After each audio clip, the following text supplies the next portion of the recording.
ഇറാനുമായുള്ള ഇനിയുള്ള ചർച്ച പരാജയപ്പെട്ടാൽ സൈനിക നടപടികൾ ശക്തമാക്കുമെന്ന് പറയുകയാണ് അമേരിക്കൻ പ്രസിഡന്റ് ഡൊണാൾഡ് ട്രംപ്. ഇറാനെ ശിലായുഗത്തിലേക്ക് തള്ളിവിടുമെന്നാണ് ട്രംപ് നൽകുന്ന മുന്നറിയിപ്പ്. ഭരണകൂടമാറ്റം തങ്ങളുടെ പ്രധാന ലക്ഷ്യമല്ലെന്നും സംഘർഷത്തിന്റെ അവസാനം അടുത്തിരിക്കുകയാണെന്നും ട്രംപ് അവകാശപ്പെടുന്നു. കഴിഞ്ഞ മാസത്തെ അമേരിക്കൻ സൈനിക നടപടികൾ ഇറാന്റെ സൈനിക അടിസ്ഥാന സൗകര്യങ്ങളെയും നേതൃത്വത്തെയും ഗണ്യമായി ദുർബലപ്പെടുത്തിയെന്നും ട്രംപ് അവകാശപ്പെട്ടു. ഇറാന്റെ ആണവായുധങ്ങൾ വികസിപ്പിക്കാനുള്ള ശേഷി ഇല്ലാതാക്കുക എന്നതിനാണ് തങ്ങൾ മുൻഗണന നൽകുന്നതെന്നും ട്രംപ് ആവർത്തിച്ചു പറയുകയുണ്ടായി. ഒബാമ ഭരണകൂടത്തിന്റെ കാലത്ത് ചർച്ച ചെയ്ത ആണവ കരാർ ഉൾപ്പെടെയുള്ള മുൻ നയതന്ത്ര ശ്രമങ്ങളെ വിമർശിച്ച ട്രംപ് ഈ പ്രശ്നം നേരത്തെ തന്നെ പരിഹരിക്കേണ്ടതായിരുന്നു എന്നും പറഞ്ഞു. ഒന്നാം ലോകമഹായുദ്ധം, രണ്ടാം ലോകമഹായുദ്ധം, കൊറിയൻ യുദ്ധം, വിയറ്റ്നാം യുദ്ധം, ഇറാഖ് യുദ്ധം എന്നിവയുമായി ഇറാനെതിരെയുള്ള യുദ്ധത്തിന്റെ സമയക്രമം താരതമ്യം ചെയ്തുകൊണ്ട് ഇറാന്റെ പ്രതിരോധം ഒരു മാസത്തിൽ കൂടുതൽ നീണ്ടു നിൽക്കില്ല എന്നാണ് ട്രംപ് പറയുന്നത്. ഹോർമുസ് കടലിടുക്ക് വഴി എണ്ണക്കപ്പലുകളെ ആശ്രയിക്കുന്ന രാജ്യങ്ങളോട് ഹോർമുസിനെ സുരക്ഷിതമാക്കുന്നതിൽ കൂടുതൽ പങ്കുവഹിക്കാനും ട്രംപ് അഭ്യർത്ഥിച്ചു. ഊർജ്ജ സ്ഥിരത നിലനിർത്തുന്നതിനുള്ള ശ്രമങ്ങളുടെ ഭാഗമായി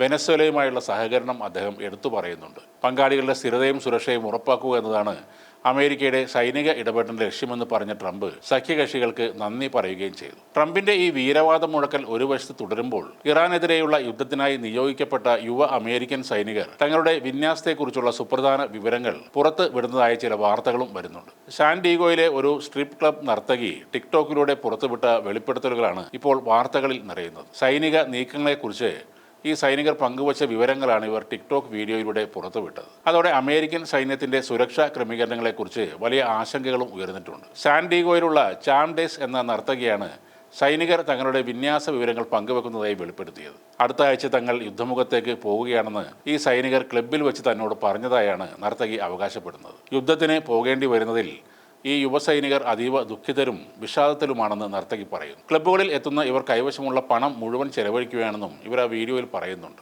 ഏറ്റവും വലിയ അമേരിക്കൻ സൈനിക കേന്ദ്രങ്ങളിലൊന്നായ സാൻ ഡീഗോയുടെ സമീപത്ത് ധാരാളം സ്ട്രിപ്പ് ക്ലബ്ബുകളുമുണ്ട്. നിരവധി ആളുകളാണ് വീഡിയോക്ക് പ്രതികരണവുമായി രംഗത്ത് വന്നത്. സൈനിക രഹസ്യങ്ങൾ ഇങ്ങനെ പുറത്തുവിടുന്നതിനെ വിമർശിച്ച് ചിലർ പ്രതികരിച്ചപ്പോൾ യുദ്ധത്തിന്റെ മാനുഷിക വശത്തെപ്പറ്റി സംസാരിച്ചതിന് ആളുകൾ ചാംഡേസിനെ അഭിനന്ദിക്കുകയും ചെയ്തിട്ടുണ്ട്. സുപ്രധാന വിവരങ്ങൾ അപരിചിതരുമായി പങ്കുവെക്കുന്നത് സൈനിക നീക്കങ്ങളെ ബാധിക്കുമെന്ന് വിദഗ്ധർ മുന്നറിയിപ്പ് നൽകുന്നു. നർത്തകിമാരോടോ ബാർബർമാരോടോ വിന്യാസ തീയതികളെക്കുറിച്ചോ സ്ഥാനങ്ങളെക്കുറിച്ചോ സംസാരിക്കരുതെന്ന് മറൈൻ ഓഫീസറായ കാഗൻ ഡെൻലപ്പ് സൈനികർക്ക് ഒരു മുന്നറിയിപ്പും നൽകിയിട്ടുണ്ട്.